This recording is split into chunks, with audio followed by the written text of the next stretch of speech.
Hello बच्चों। बच्चों, आज हम आप सभी के लिए एक नया वीडियो बना करके लेके आए हैं।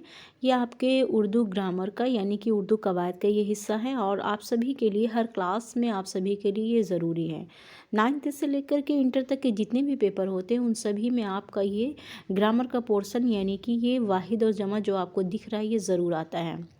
प्यारे बच्चों, आप सभी जानते हो, जिन बच्चों का इंग्लिश सब्जेक्ट होगा वो सभी जानते होंगे, या आप लोगों ने पढ़ा भी होगा कि आपका होता है सिंगुलर होता है और आपका प्लूरल होता है। ठीक है, तो वही सिंगुलर और प्लूरल आपका उर्दू में होता है वाहिद और जमा। ठीक है, मैं आपको बताती हूँ। जैसे ये लिखा है आपका वाहिद, तो वाहिद मीन्स बिल्कुल होता है आपका सिंगुलर ऐसे वर्ड्स जो सिंगुलर्स होते हैं ये आपका वाहिद कहलाता है। ठीक है, और ये है आपका जमा, ऐसे वर्ड जो आपके प्लूरल होते हैं वो जमा होता है।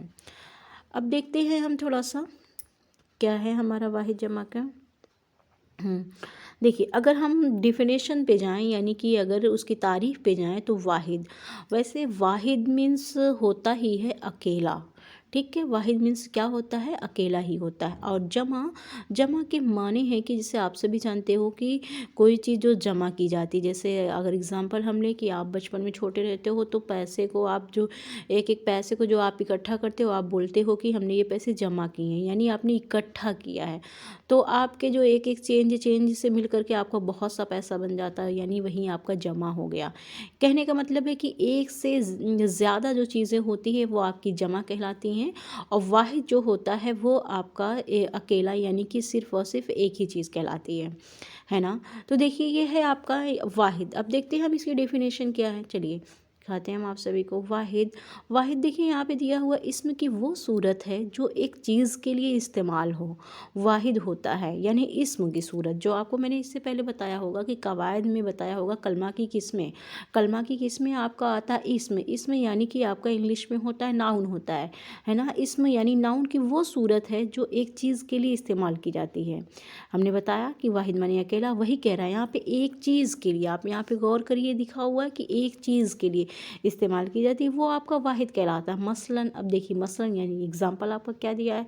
एग्जाम्पल आपका दिया हुआ यहाँ पे लड़का यानी कि लड़का यानी कोई एक लड़का, लड़की यानी कोई एक लड़की। ओके, आगे देखते हैं क्या है हमारा। हाँ, ये फिर है हमारा, देखिए भैंस है ना, भैंस है आपका, पेंसिल है आपका, किताब है आपका वगैरह। ठीक है, इस तरीके से एक भैंस, जैसे एक भैंस बोला गया कि भैंस खड़ी है, आप तो नहीं कह रहे हो भैंस हो खड़ी है, आप कह रहे हो भैंस खड़ी यानी कि एक भैंस खड़ी है। और आप कह सकते हो कि पेंसिल, मेरी पेंसिल दो, यानी कि बहुत सारी पेंसिल की बात नहीं हो रही, एक ही पेंसिल। किताब यानी एक ही किताब। तो जो चीज़ एक के लिए इस्तेमाल की जाती है वो आपका वाहिद कहलाता है। वैसे बच्चों है बहुत ये आसान है आपका, लेकिन कहीं कहीं थोड़ी सी मुश्किलात आती है जब हम उस लफ्ज़ों को कभी अल्फाज को जब हमने कभी दोहराया नहीं होता है बच्चों, तो वहाँ पे मुश्किलात आती है। वैसे देखने में तो ये बहुत आसान लगता है, लेकिन कहीं के कुछ ऐसे अल्फाज हमें मिल जाते हैं जो बहुत मुश्किल लगते हैं। जैसे देखिए, अब यहाँ पे अगर आप जो है एक दो बार आप के सामने ऐसे लफ्ज़ जो रिपीटेड आएंगे तो अगर आपको पेपर में मिलेगा तब आप वहाँ पे बहुत आसानी से कर ले जाएंगे। लेकिन अगर आपने कभी नहीं पढ़ा होगा तो आपको वहाँ पे करने में बहुत मुश्किलात आएगी। देखने में तो ये आसान लगते हैं लेकिन कभी कभी लफ्ज़ जो इसके मुश्किल आ जाते हैं। इसीलिए अगर आपकी बुक में, अगर आपके पास कहीं पे भी वाहिद जमा लिखा हुआ है आपकी कॉपी में, आपकी बुक में, तो आप उसको पेपर देने से पहले ज़रूर रिवाइज़ करिए। रिवाइज़ नहीं करेंगे तो आपको वहाँ पे समझ लीजिए बहुत आसानी से आपके जो नंबर होंगे, जो आसानी तरीके से आपको मिलने वाले होंगे, वो आपको कट जाएंगे। ठीक है प्यारे बच्चों, तो देखिए बुक कुछ चीज़ें यहाँ पे एग्जांपल दिया हुआ मैं आपको दिखाती हूँ। देखिए वाहिद और इसका जमा। ठीक है, वाहिद का आप देखिए जमा कैसे बनाया गया है, क्योंकि आपको जब क्वेश्चन मिलेगा तो या तो पूछेगा कि इसमें से मुंदरजा झेल में से चार का इंतखाब करके बताइए कि ये वाहिद है या जमा है, या इस तरीके से क्वेश्चन कर सकता है कि मुंदरजा झेल में से वाहिद को अलग करिए या जमा को अलग करिए। ठीक है, जिस तरीके से आपका क्वेश्चन बनता है। तो देखिए शायद मैंने आपको जो बोर्ड के जो पढ़ाया होंगे उसमें आपको देखिए पूरा मिल जाएगा। जब मॉडल पेपर मैंने 10th क्लास का पढ़ाया था या प्रीवियस ईयर का जो मैंने आपको पेपर पढ़ाया था उसमें पूरा मैंने बहुत अच्छे से आपको वाहिद जमा के क्वेश्चंस बताए हैं। ठीक है, तो इस तरीके से देखिए यहाँ पे पहला अल्फाज है आपका कसीदा लिया गया है। कसीदा, अब देखिए कसीदा को आप कह सकते हैं, अगर आपने अगर आपने पढ़ा नहीं इसको तो आप कह सकते हैं कसीदो कह सकते हैं, तो ये बिल्कुल गलत हो जाता है। इसीलिए आपको यहाँ पे पढ़ना बहुत ज़रूरी। कसीदा का जमा क्या होता है? कसायद होता है। ठीक है। मरसिया का जमा क्या होता है? ये मरासी होता है। आप कह सकते हो, अगर आपको नहीं जानकारी होगा तो आप वहाँ पे मरसियों कह दोगे, जो कि बिल्कुल गलत हो जाएगा। इसलिए मैं कह रही हूँ बच्चों कि इस तरीके से अगर आप एक बार रिवाइज करके पढ़ते हो तो बहुत आसानी से एक नज़र में आपको बहुत अच्छे नंबर आ सकते हैं। फिर है ये आपका तर्जुमा, है ना, जो आपका ट्रांसलेट। ये तो आपका कसीदा, ये तो उर्दू की दोनों सिन्फ हो गई आपकी कसीदा मरसिया, जो आपकी उर्दू की सिन्फ से लिया गया। ये आपका तर्जुमा। तर्जुमा यानी कि ये क्या होता है? तराजुम होता है। ठीक है। अब देखिए आपका तस्वीर। तस्वीर ये जो आपका बना हुआ तस्वीर से बना हुआ, तस्वीर होता है इसका जमा। आगे देखते हैं हम क्या है। फिर है आपका नकल, यानी कि आपका नकूल है। तदबीर, यानी कि अगर आप देखिए नहीं जानेंगे तो तदबीर का क्या होता है? तदाबीर होता है। तफसीर, तफसीर यानी कि तफसीर का आपका होता है तफासिर। अब ये देखिए आपका लुत्फ़ है। लुत्फ़ का होता है आपका अल्ताफ़ होता है। ओके। देखिए है तो बहुत आसान बच्चों, लेकिन अगर आपने नहीं पढ़ा, मैं बार बार ये बात करूँ, तो वहाँ पे बिल्कुल आसानी से आपके नंबर कट सकते हैं। इसीलिए इनको पढ़ना आपके लिए बहुत ज़रूरी है। एक बार रिवीजन करना तो बहुत ही ज़रूरी है। ओके। कुछ और मैं आपको बताती हूँ, जो कुछ चीज़ें बहुत इंपॉर्टेंट होती है, जो बार बार पेपर में आती भी रहती है। फिर आप देखेंगे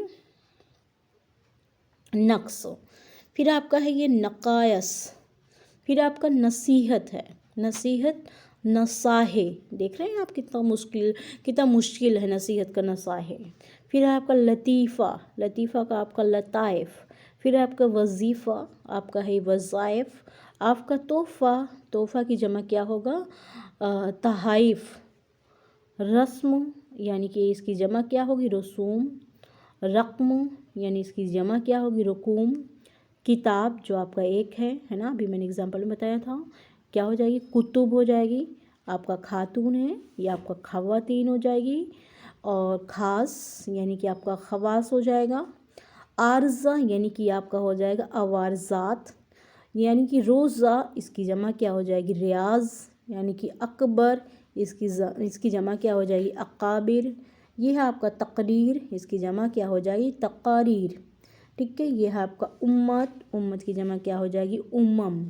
अब देखिए जो आपके उस्ताद होते हैं उनका क्या है? उस्ताद, यानी कि उस्ताद की आपकी जमा क्या होगी? असातिज़ा होगी। ओके। तो इस तरीके से ये आपके हैं जो काफ़ी अच्छे दिए हुए हैं और इम्पॉर्टेंट भी हैं ये। अब कुछ और मैं आपको दिखाती हूँ बच्चों। ये देखिए अव्वल। ठीक है। अव्वल, अव्वल की जमा अवाइल होती है। आखिर, आखिर की जमा अवाखिर होती है। बरहान की जमा बहारीन होती है। बराहीन होती है। अहल, अहाली। मौज़ें, मवाज़ें। आरिज़ा, आरिज़ा की जमा आवाज़ात। रोज़ा, रियाज। अकबर की जमा अकाबिर, ये फिर आ गया है। तकरीर, तकरीर की जमा तकारीर, ये भी रिपीटेड है आपका। उम्मत, ये भी आपका उमम, ये भी रिपीटेड है। उस्ताद, ये भी असातिज़ा, ये भी रिपीटेड हो गया है। तलमीज़, ये तलामिज़ा। तलमीज़ यानी कि तलामिज़ा। अव्वल, ये भी देखिए आपका रिपीट हो गया। अवायल, आखिर, अवाखिर, ये देखिए बच्चों रिपीटेड है, इसको बताने की ज़रूरत नहीं है। पूरा रिपीटेड हो गया यहाँ पे। इसलिए रिपीटेड हो गया क्योंकि कुछ चीज़ें होती है जो बार बार पेपर में आता है, इसीलिए शायद रिपीट भी हो गया। ओके बच्चों, तो इस तरीके से आज का वीडियो छोटा था लेकिन है बड़े काम की चीज़ आपके। अगर आपने एक बार अच्छे से पढ़ लिया तो जो है आपको यहाँ पे अच्छे नंबर मिल सकते हैं। ओके प्यारे बच्चों, इस तरीके से पेपर बहुत पास आने वाला है बच्चों। आप जैसे मेहनत करते हो आप मेहनत करते रहो। और आपका इस वक्त कमेंट नहीं आ रहा बच्चों, आप कमेंट ज़रूर करिए। मुझे भी थोड़ा सा मसरूफियत है, मैं माफ़ी चाहूँगी आप सबसे, क्योंकि कंटिन्यू मेरा वीडियो नहीं बन रहा है, इसलिए मैं आप सभी से माफ़ी चाहूँगी। लेकिन प्यारे बच्चों आप सभी पढ़ते रहिए, खूब मेहनत करिए, आगे बढ़ते रहिए। अल्लाह हाफिज़, टेक केयर।